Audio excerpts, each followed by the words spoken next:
scrolling. Here are some signs to know if you or someone you know is now a teenager. Number 1, yes ma'am, no ma'am. For who? Now it's no. And what are you gonna do about it? Number 2, this is a new song. Then there are the crazy hairstyles, strange music, not to mention becoming a stranger. If you are or know someone who is experiencing one or more of these signs, you want to be prepared. Start by watching Woman to Woman this Friday at 3 p.m. because trust us, you'll need this. We are women. We are brave, strong, capable, unique. We are Woman to Woman.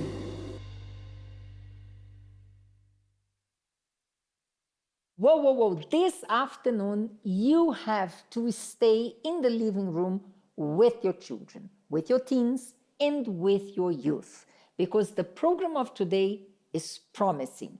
Some conflicts, but who knows? At the end of the show, some agreement.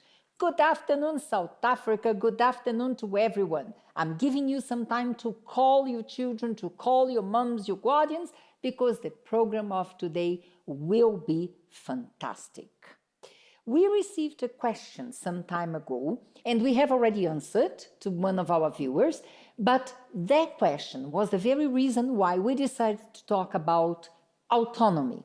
Is it good or bad? So we are going to focus the topic on autonomy to our teens, autonomy to the youth, to the young adults, not to adults themselves. When we received this question, let me ask someone to read the question for us so that you can understand where we're heading with our today's program.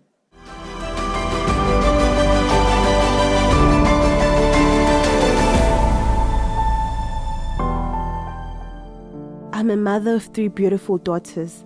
My eldest daughter is very respectful, though she was not raised in a godly family. I began attending church long after she was born. Her younger siblings are totally different, mind you. They have both my and their father's support and grew up coming to the church with us. They have a lot of attitude when being corrected or spoken to. We always lead by example. However, it seems that they refuse to be good daughters. Please help me on how to deal with them.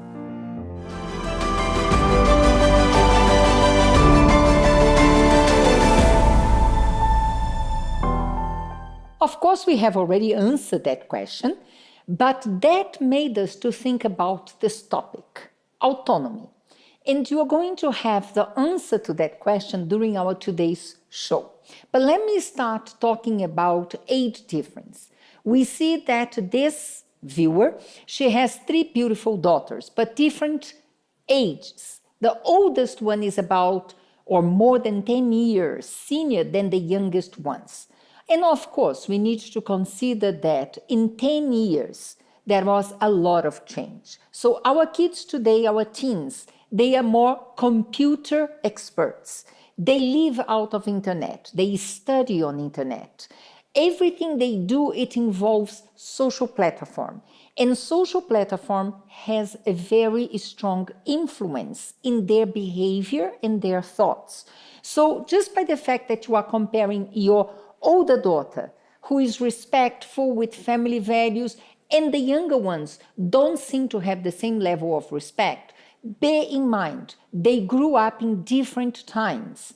And the older one was not that exposed to the trends out there, while the younger ones, they were very much involved with social platform. So that is our first answer. Consider the age difference among them. But the real topic of today is to understand the following. Is autonomy a good thing or a bad thing?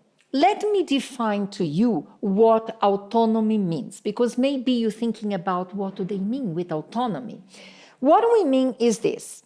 It refers to an adolescent growing ability to think, to feel, to make decisions, and to act on her own.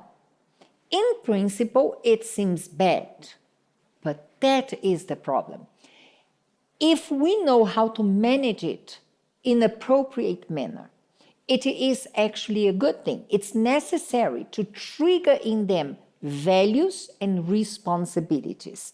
So the development of autonomy does not end after teen years. During all our life, we need to deal with autonomy, and we need to learn how to make choices and to be accountable for the consequence of those choices.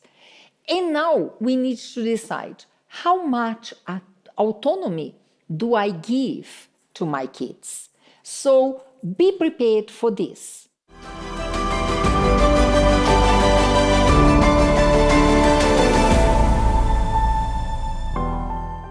You feel triggered. Your once compliant child is becoming a stranger. Your parental authority is threatened. What's going on? What could it be? If this is you at the moment, don't fret. There is a clear explanation for what's happening.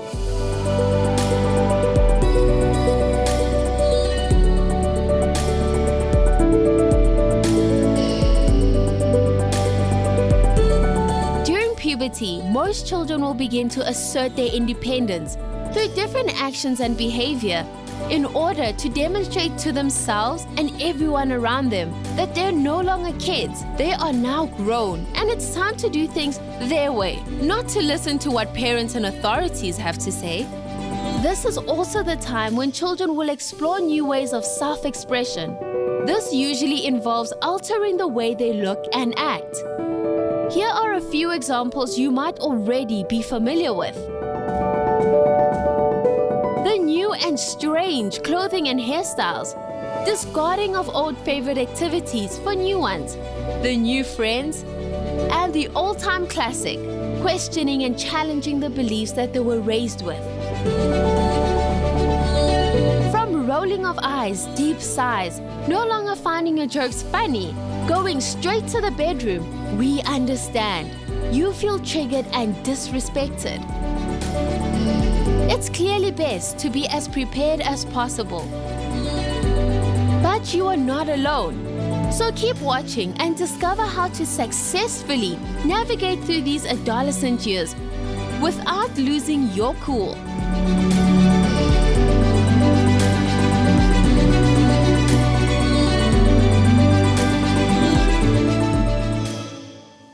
How the power of autonomy, freedom, independence has affected our youngsters today. The first thing we need to consider here is that helping them or giving them some autonomy, we are actually empowering them to make some decisions or not, and to deal with the consequences of those decisions.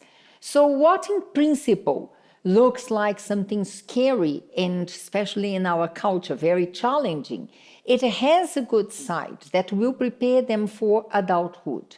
But it brings a lot of conflict inside the house.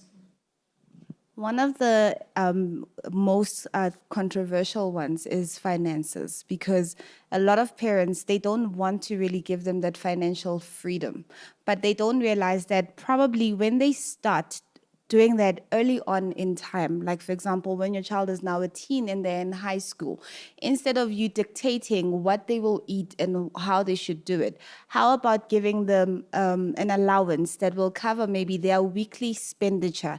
Because then it will teach that young person how to properly administrate that amount that you're giving to them, as opposed to just giving them every single day, or the extreme of giving them whatever amount they want. Because once they have to move out and maybe move into tertiary, they will get some sort of allowance. But if it's, for example, on a bursary base, they get that entire amount at once. So we see a lot of them taking that money and just splurging like wildly. And in res, it's become something that a lot of res students relate about. They call it like the canned food diet, where mid-month they are all on canned food. Like it's become like almost like a tradition. But then why? But be honest, because they drink all the funds in beer and liquor and partying. Yes, because that person, again, depending on the type of anatomy they had in their family, they are now maybe at that freedom stage, wanting to experience everything at once. And the finances, that's where we end up sometimes even seeing them sadly getting involved in relationships, doing things they don't want to do because they want to have that money in their lives because they were never taught. So the young girl becomes that girl, I want something, I want it now. She's not taught on how to properly budget, how to properly set her expenditures in order for it to last the entire month. So then you find her, there's a party every week. She wants to be part of those parties. But wait a minute, when are you going to, because their parties sometimes are not even free. Nowadays, they pay to go to those events and all of those things. So when they're not taught priorities in financial lives, they end up finding themselves in debt. And a lot of them, even it escalates to when they start working. Then the person is getting a salary, maybe that's like 10,000 rands, but she wants to go and get a Beamer, and the installment of that Beamer might be even much more than what her salary is. Then now it means she won't have food, but she'll be driving around in a car that is uninsured and all of that. And when the mom says, I'm not going to give them any money, the situation is that they believe then you have to cover for every expense. And they don't value the effort you put to work for that money. So they want things, and they don't want only clothing. They want branded clothing. They want to have what is in fashion now, and you make a salary to cover for all the expenses of the house. So let us start thinking in line of our topic today about the extremes. You either don't give anything, or you give freedom and you give everything. And what are the consequences? In the case of money, if you cover for everything, they will never know the value of every cent and how much it costed in terms of work to have it.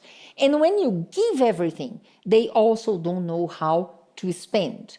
And they are going to be in debt during a very long time, many years of their life, because they didn't learn from the beginning. Also, they are taken by excitement. So if you don't teach them, they will mismanage the money and they will spend it, to please people because they're taken by excitement. They just want to buy, to spend. And when they do that, they don't even think of the consequences. For them, it's just for the now. They want short-term gains. They think for now. They don't think for later. So if you educate them from a young age and you even tell them the pros and cons, if you overspend, then what are you going to live by during the days that are remaining within the month? So explaining to them, teaching them at an earlier age, it helps them to think before they spend. Because most of teens, they just want to show off. I want to buy this because my friend has, or it's in fashion. So they don't think of, okay, if I buy this, then I finish my spendings, then how will I live or how will I be able to do other things? So if you teach them from an early age, they'll be able to reason and even say no to other things. And that leads us to the next point, that is communication. Yes, I'm gonna speak about this point from my own experiences from the African culture, which communication is a no. You never sit down with your child to communicate. It's not written on any book, it's an unwritten rule. Because our parents grew up with, their parents were working like as domestic workers, garden boys and all those things. So they didn't have time to sit down to talk to them. And when they themselves became parents, they didn't know how to sit down with their kids and communicate. With autonomy, they always say that it's a good thing. It is a good thing. But too much of a good thing tends to be bad. So you can go on a health binge and tell yourself that I'm going to be healthy, but too much of it will end up being unhealthy. So communication is very important when it comes to giving your children freedom. Did you have autonomy? Or where you receive any autonomy in the household? I did not have... I didn't have complete freedom, but it's not like my mom said, don't do this, don't do that. I knew that I didn't have freedom. She didn't need to say it. I knew because, for example, let's say one of the neighbors would see me walking with a boy, right? Then they would tell my mom. She would come from work. Actually, at that time, we had a relative staying with us. We called her Rachadi, and she had a lot of friends. And they would tell her. She was the one who used to beat me up a lot, and not my mom. Then her friends would tell her, oh, we saw Tammy with a boy, right? I come back home. The first thing that's done, I get beaten up. Now I'm confused, right? I didn't do anything wrong. The boy is a person, it's a human being. Like, in my mind, I'm like, can't you sit down with me and ask me, Tammy, they said they saw you with a boy. What were you doing with that boy? What were you talking about? Where were you walking to?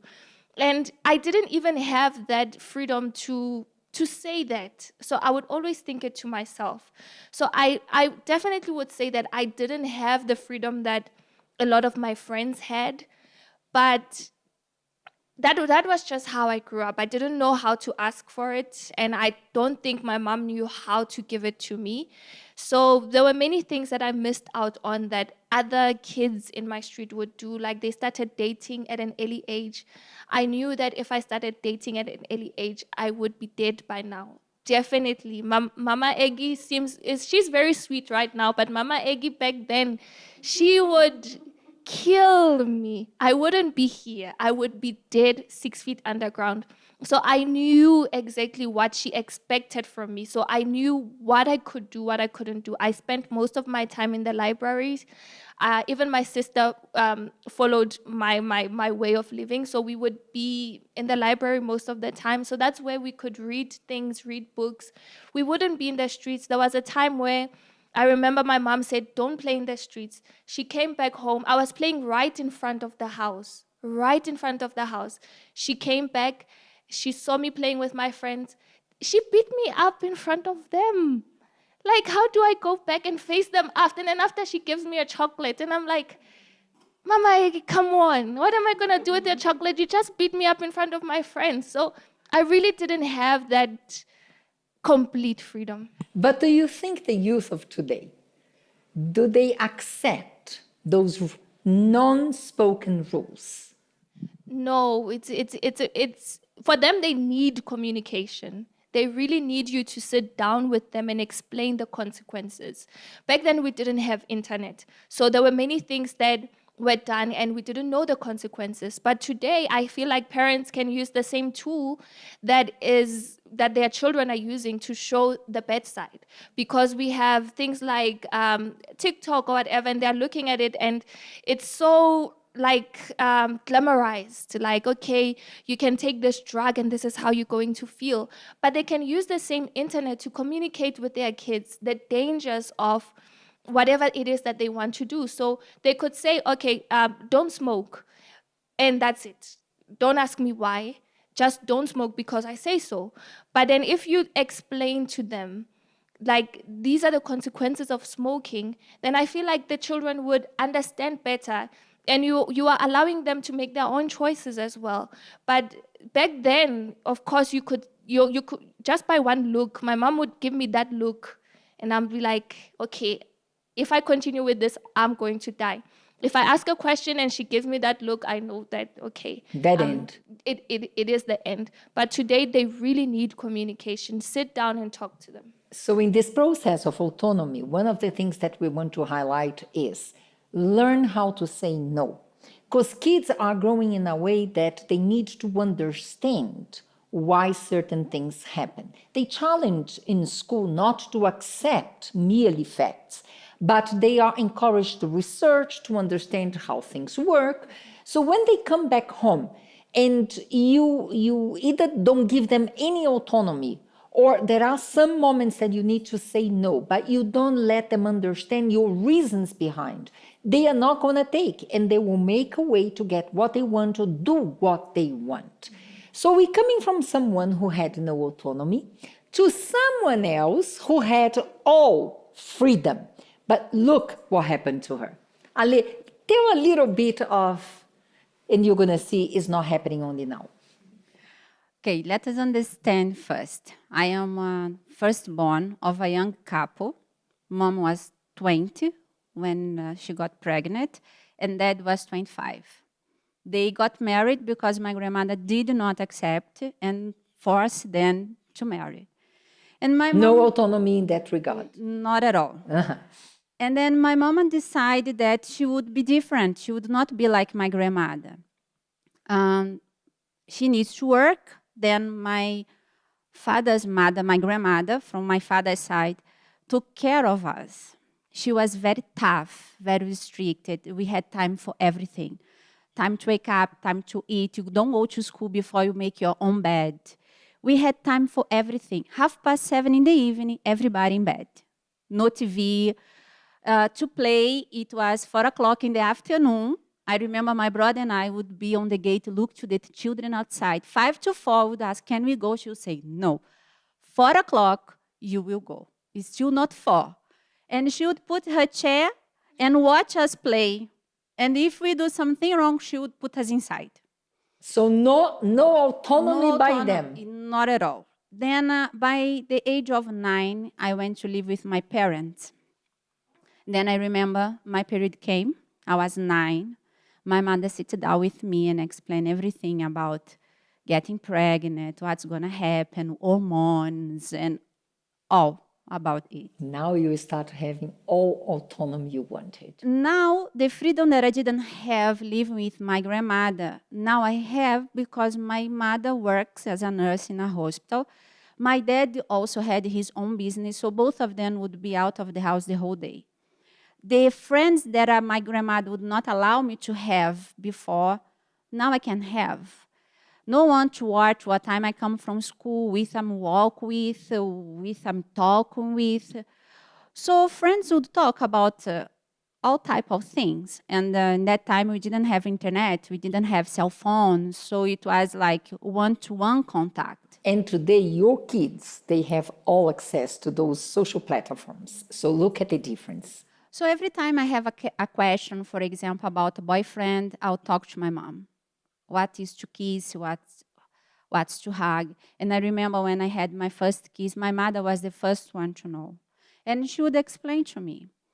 But she would not be supervising me or having that time to be closer to me.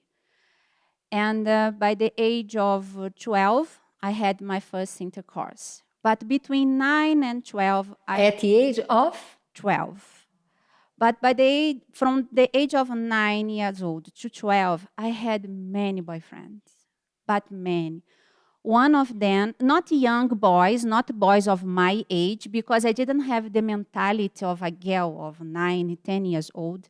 My conversation, my talks, my behavior, my way of dressing was not of a girl. It was of an older teenager, like 18, 19. So my friends, they are all older. I was the youngest one.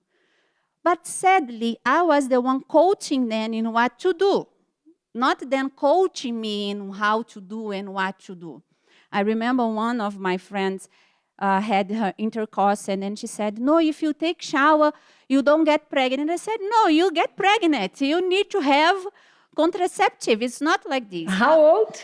I think she was 17, 16. I was between 12, 11. So I had always older friends who would like always to be present at my house because my parents, they were taken as cool. But they were a clutch because my dad would always put the responsibility on my mother because I was, as the only girl, it was my mother's responsibility. So he would not be part of these conversations. He wouldn't know. Dad didn't know about my past until... No, but you stopped at the age of 12. So what was the next step? You were hanging around with boys, Yes. and now you were sleeping with them, but they were Yes. not really boys. Yes, I was hanging with boys, dating, kissing, going around. Then my dad presented me beer. Then I started to drink with my father. I used to go to Shabins with my father, knowing other people. I dated a young married guy. I didn't know he was married, but we used to date. Then by the age of 12, I met this person, and I had my first intercourse with him. He was 19, and I was 12 years old. Next step was little by little moving out of my parents' house. It started with 1 day out, 2 day out. I would lie, my mother would know, but dad didn't know, so he would think I was with my friends, not with a boyfriend. But your mom knew, My mom knew. My mom knew. and you had all freedom. Kind of. She didn't actually say, I approve of it, but she prepared me for that. In her lack of understanding, she prepared me for that. So when she found out, she got very disappointed, but then she knows I cannot undo what is done. I can't undo. So she knew that by that period of time, that way I was, she could not place rules. She didn't have that authority over me anymore. She let me know how disappointed she was, and we couldn't speak about it inside of the house when my father was around, because I was doing all that far from my home. My neighbors, my family, my cousins, none of them knew. Did you go and stay with this guy? Yes, when my father found out. And how old were you by then? About to turn 13, but I was still 12 years old. My dad found out in a very bad way because after the first time we slept together, he became abusive. Then my mother saw he hitting me once, and then is when she said, I need to speak with your father. He needs to be aware of what's happening. My father stopped to speak with me for a while, and he didn't take any actions because he used to say that I chose that. So I was just living the things that I chose to. Then is when I left home. I went to live with him a few months before I turned 13. Then we lived together until I was 16. I was beaten up almost every day. My dad never beat me, never, not even a slap.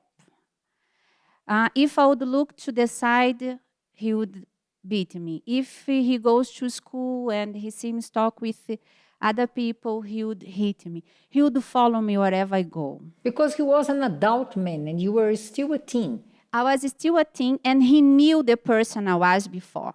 He knew because he was a guy from the neighborhood close to the other guys that I used to go out. So he knew, and he used to say that what I have done with the others, I would do with him, because I would go out with one guy here, and I don't want, not a deep relationship. It was just having fun, like I used to say. We are just having fun. So we were a version of hookups and no strings attached back then. I guess so. I just need to know, did he have a house? Where were you staying? He had a house, like his parents had a house in the front of the yard, and his house was at the back. But his father used to love me so much. I think he used to feel sorry. And he used to always ask us to stay in their home. It was his way of taking care of me. Knowing that you were a minor. Yes, it was his way, like in his mind was his way, like he knew I was not supposed to be in that relationship, but they did nothing. They did nothing. Your mom didn't have any power to do anything anymore, and his parents, they knew, but they could not stop it. Yes, and my father became his best friend. Now my father would part with him, my father would go out with him, would always be with him, just to hurt me for the things that I did towards him. Because in my parents' mind, it was like, we are giving to you everything so that you don't do what we did. And actually, I did worse of what they have done. So for my father, more than my mother, it was like I was stepping him in his own understanding. So you see, and that is the point I wanted to come to for our conversation. Is it good or bad? No autonomy, all autonomy. And both did not work. Because what is missing here? It is missing balance. So talking about a little bit of these two examples and how to answer our viewer and also you who's there. What the second thing that we spoke in that question, it was establish ground rules. Because at the end of the day, you are parents and the house is yours. So the freedom of a conversation that you had with your mom, she could have made some restrictions. And also in your case, the no conversation at all, she could have been more available to understand what you were doing with the boy at school. I remember even with my first period, her mother spoke to her. My mom bought me a book called Girls Growing Up. So when I had my first period, she was like, okay, you read the book, so you know what to do. So we didn't have that conversation. When she was 15, she was staying with a guy. When I was 15, I was still watching cartoons on your TV. I was still into Peppa Ann and PB&J. I still remember all of them. And also feeling an outcast with the other 15s of your age because they were doing so much more. I didn't have friends in my street. I remember there were a couple of girls. I didn't have friends because I couldn't relate to them. After school, I would always take the first taxi back home. I didn't walk around with anyone going back home. I would always be alone. And it's not my mom's fault, but I knew that if I crossed the line, I would have died. So balance in this subject is the key element, not the extremes. No autonomy in opposition to all the freedom.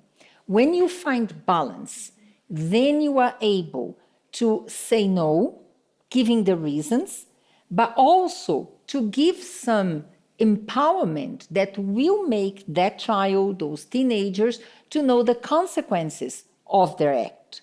So to this mom, we also spoke about having ground rules. And very important, when you have a ground rule in your house, the children always know who is the soft spot. So they know who is the easier one or not.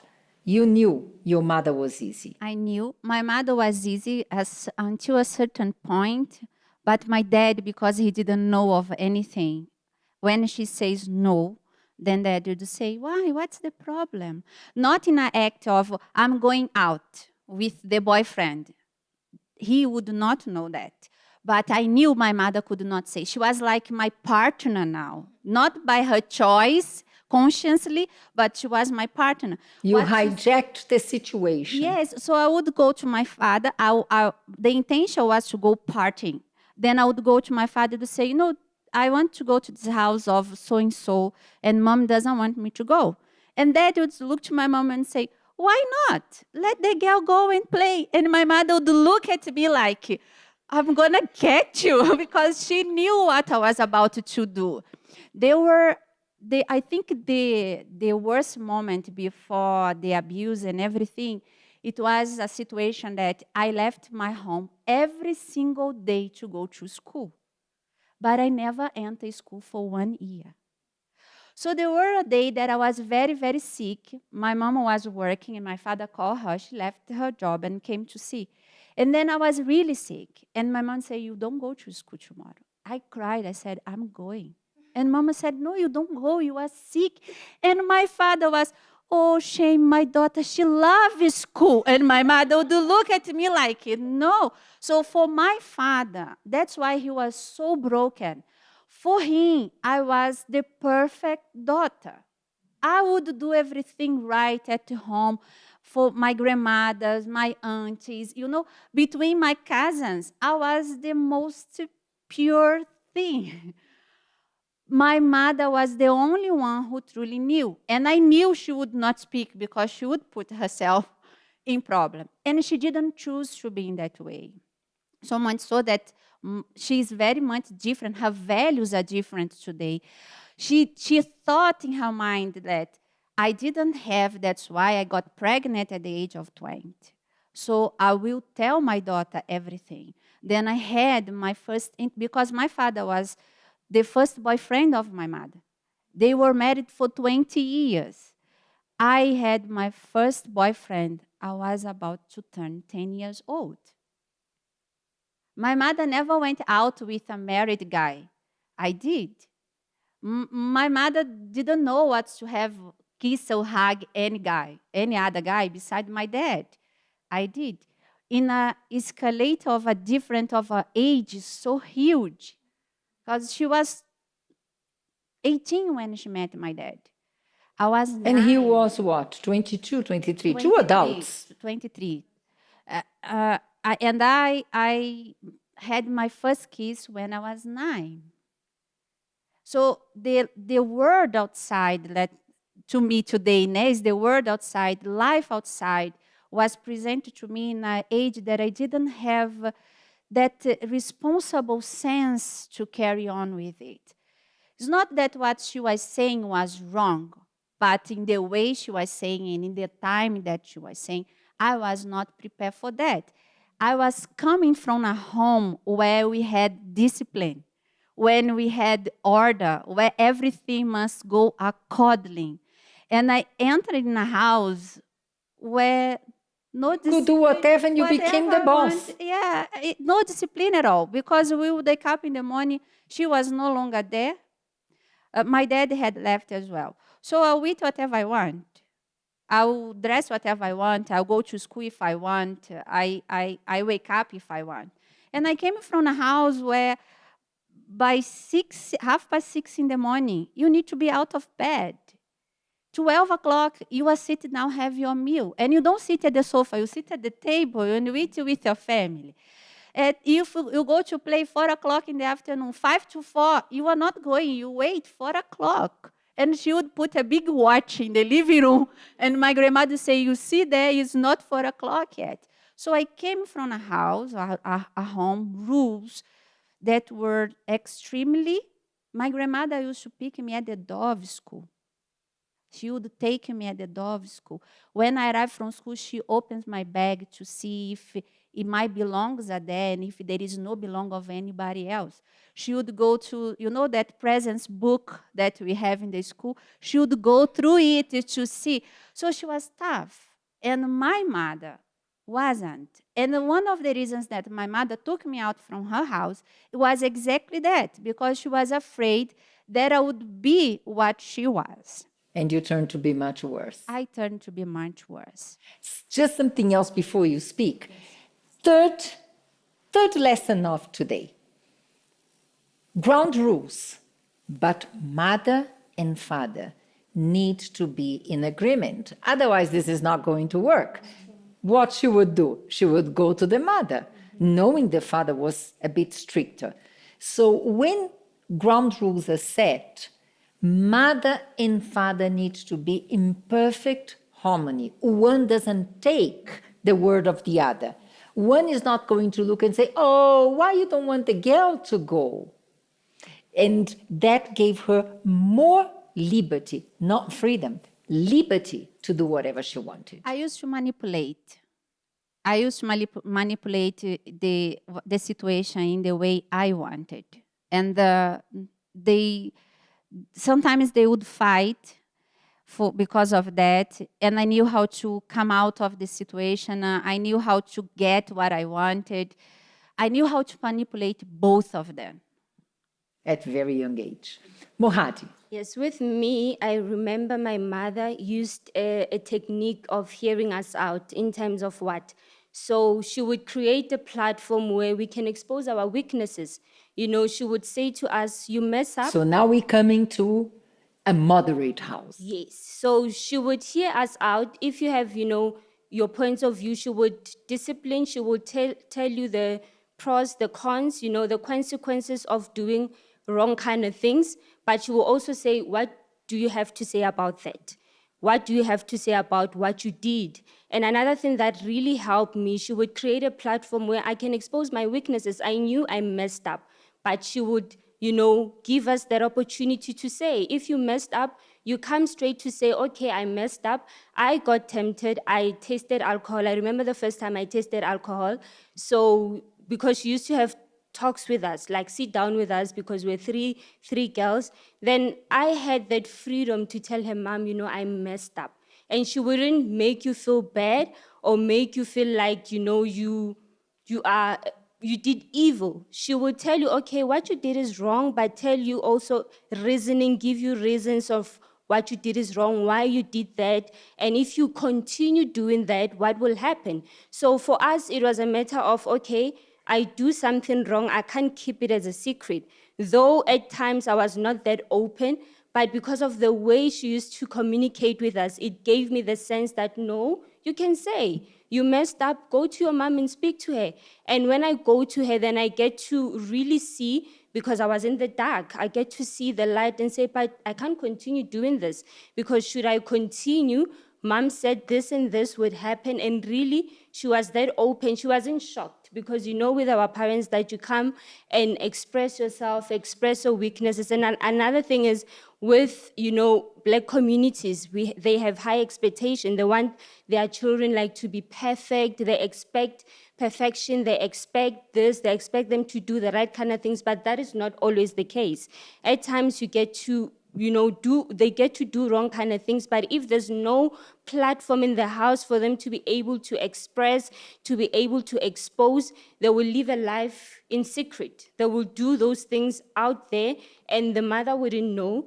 And if they try to express it to their parents, and if they become shocked, or their reaction is like, out of place, then it's a problem. Then the child will not come and say what they need to say. And because when you say it in the house, it's a safe environment, because they get to advise you.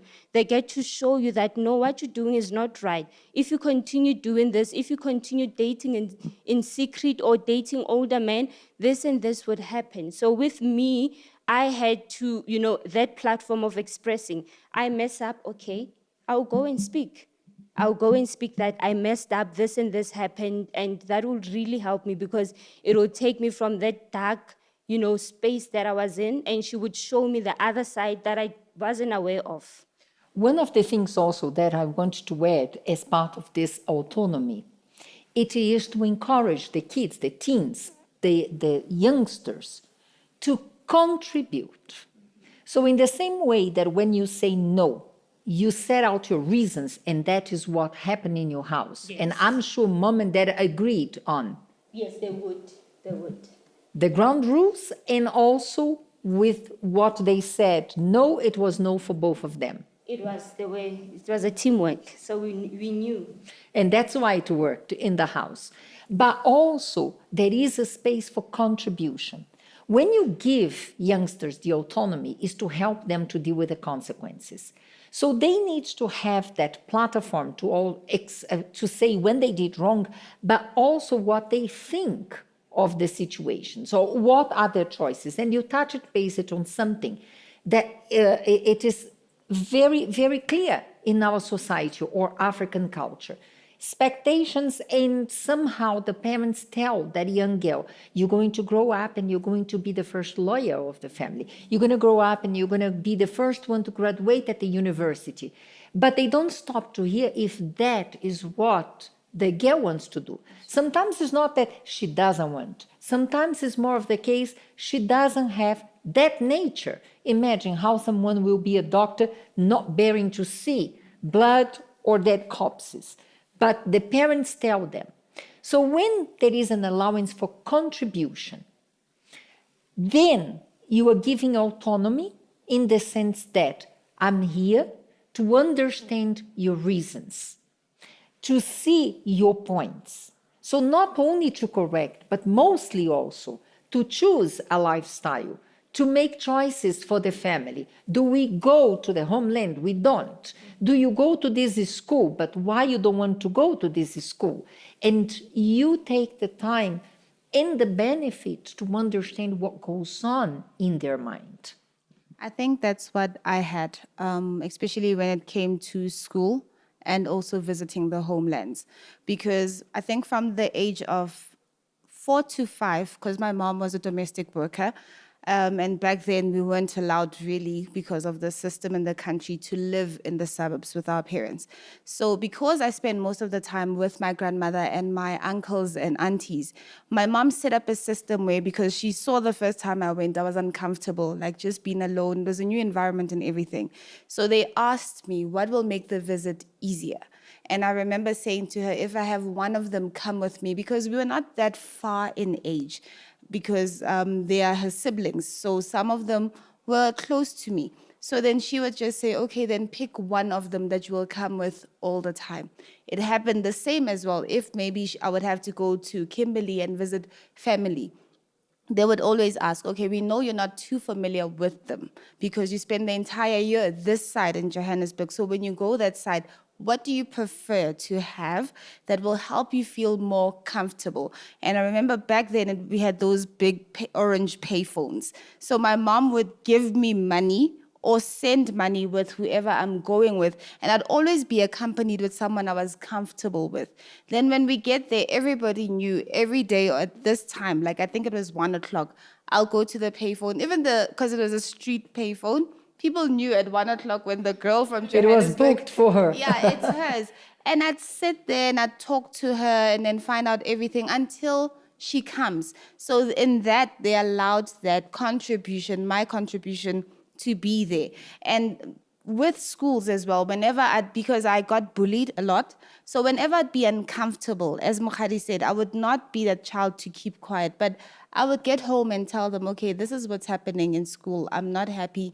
I'm being bullied. I don't think it's a right fit for me. And in that, what would they do? When they look for another school, they'll have me involved in the process of picking the school. Do I like the neighborhood? Do I like the programs that they have in the school? Is it something that I'm more suited in? The classroom I'm going to be in? It seemed to other parents and to even family members, it was absurd. Like it was like, this child has too much to say. But it counted a lot because if I'm in a classroom where I didn't feel comfortable in, I would let her know. And she would come to the school and say, okay, how can we move around the whole thing? I remember when I was in primary, I was one of the youngest kids. So I'd always have older kids in the same classroom with me. And because I was bright, back then they used to call it promotion, to take me to the next grade because I seemed to develop much more than my peers. Then my mom asked me, how do you feel about it? But I remember seeing many kids that as soon as they say promote her, the mom is proud, like you're the proud child. But I said to her no, and she was okay with that no, she feels comfortable going through the grades with her peers and getting there when she can. So I think that contribution is something that the parents can actually do. Yes, it seems like a faux pas sometimes in the family setting. I was allowed to say, for example, when someone is dishonest, to say you're lying. But other kids can't say you're lying. It's like you're disrespectful. So it confuses kids because then it teaches them that lying is okay, because when my mom lies or when she does something, she doesn't apologize, it's okay. So this finding the balance is the right thing. Our question in the beginning was, is autonomy good or bad? It may turn very bad, it may turn very good, but it depends on finding common ground.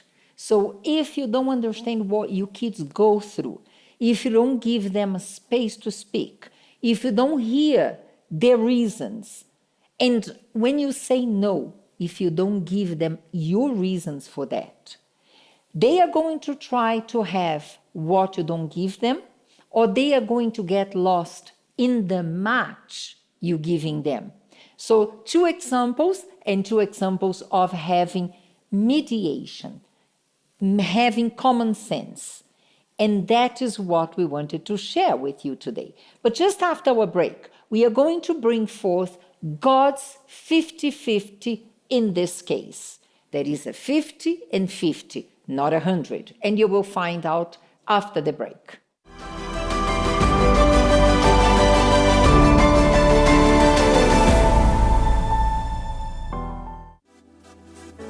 The victory's ours, we settle through the struggles, we move on through all the challenges.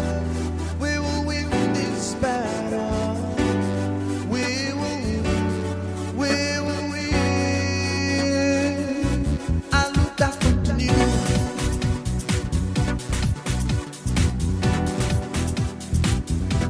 A luta continua. Our struggles continuam. A luta continua.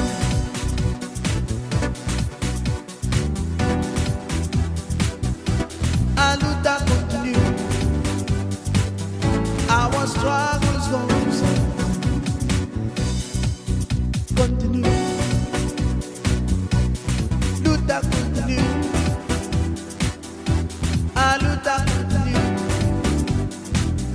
Our struggles goes on. The victory's ours.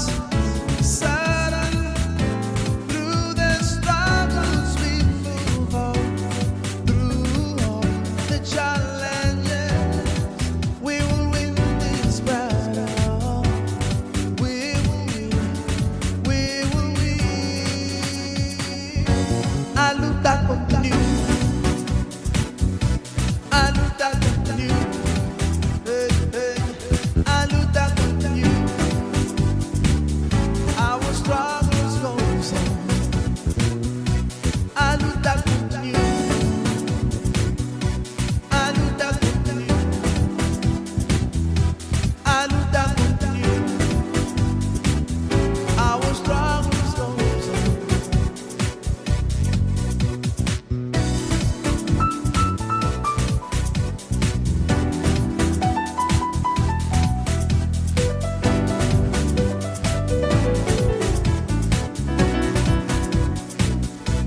A luta continue. A luta continue. A luta continue.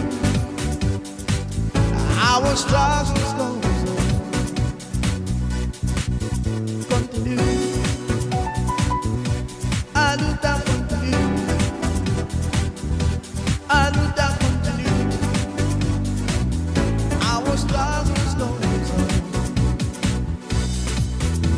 The victory's ours, is certain. Through the struggles we move on. Through all the challenges, we will win this battle. We will win. We will win. A luta continue. Continue. A luta continue. Our struggles on.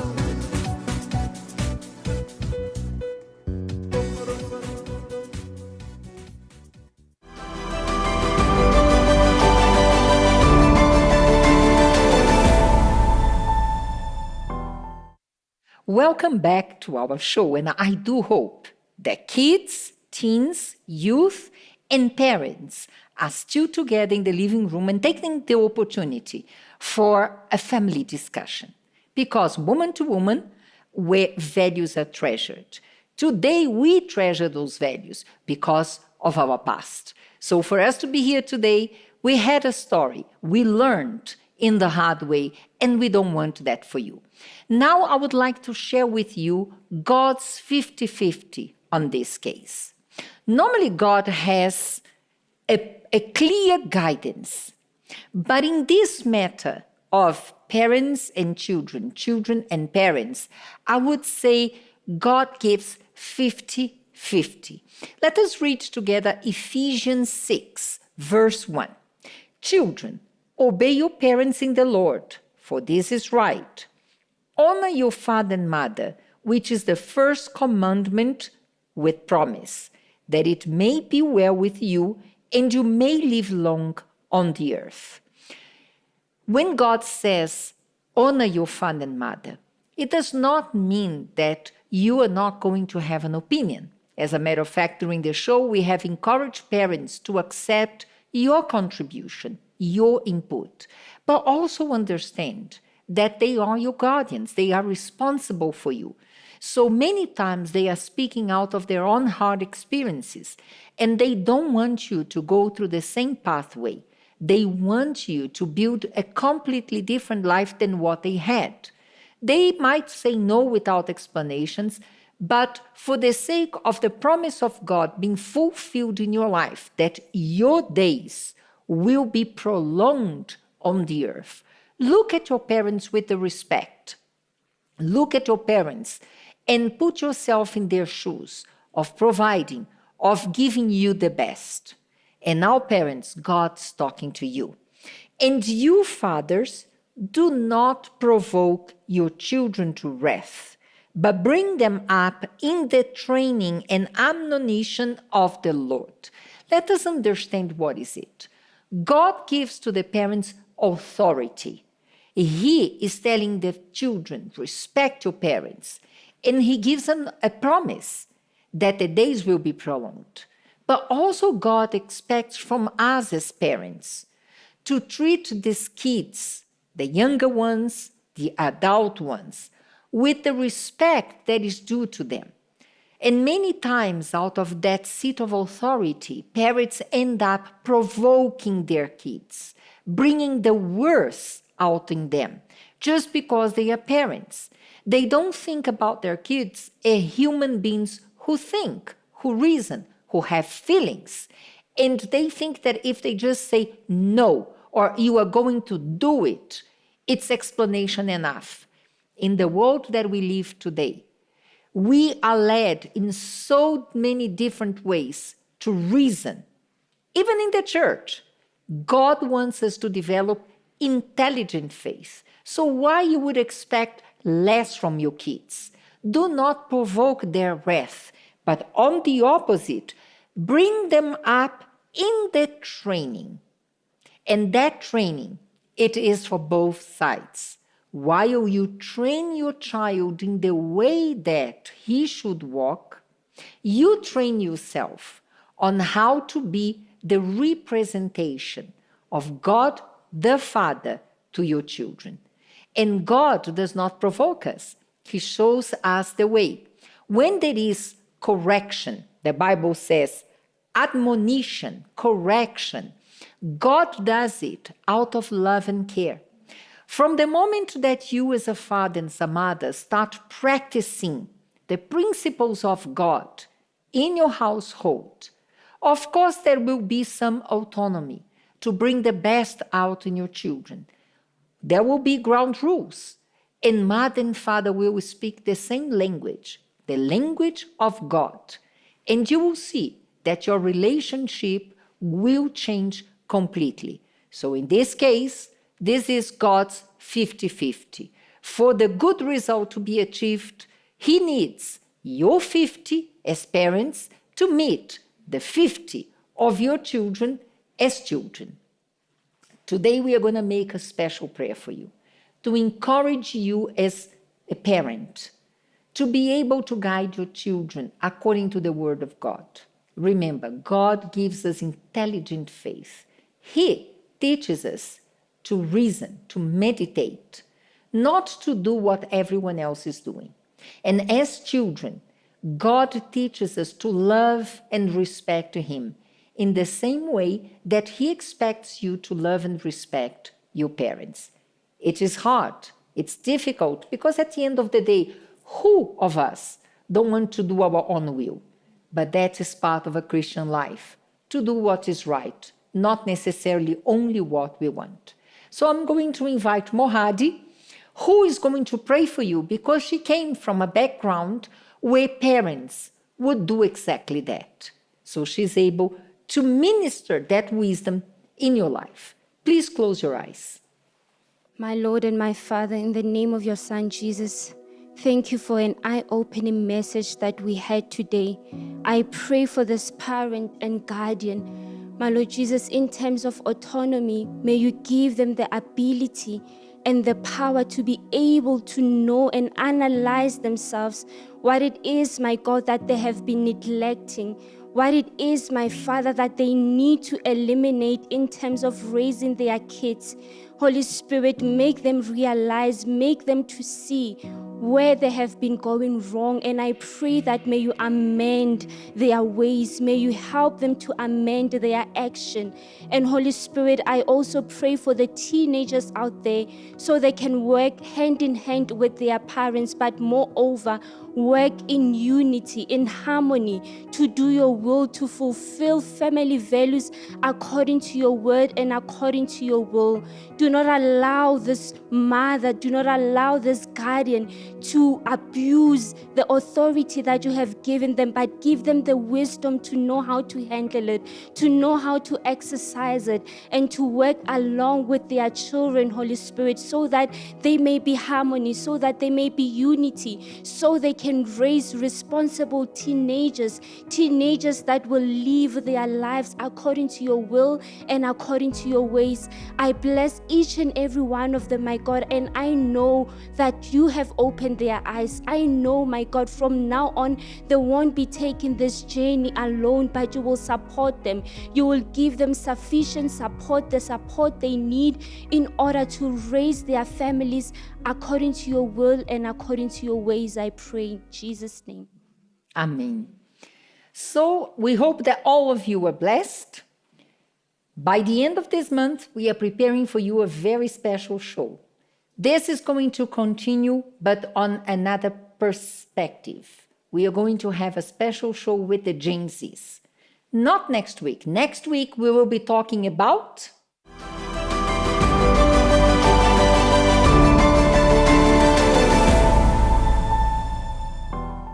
All right, show me the promo. Huh? The promo? Yes, for this Friday. You know what? Just add music. Fade into a woman. No, a different one. Show people talking to her. Now zoom into her. Show the journey her mind goes on when she's asked a simple question. Can you hear me? Tato. And just as the journey ends, cut. Back to reality. Now we just need a name for it to describe this exact moment. Brain clock? Exactly. Now add the logo sting. They must know it's this Friday at 3 p.m. But soon after, we're coming back with the Gen Zs. What do they have to say? And who knows how many more lessons you are going to learn. So thank you for being with us. Remember, woman to woman, where values are treasured. And because those values, the values of God, are so important, we will be back. Until then, God bless you all, and bye-bye.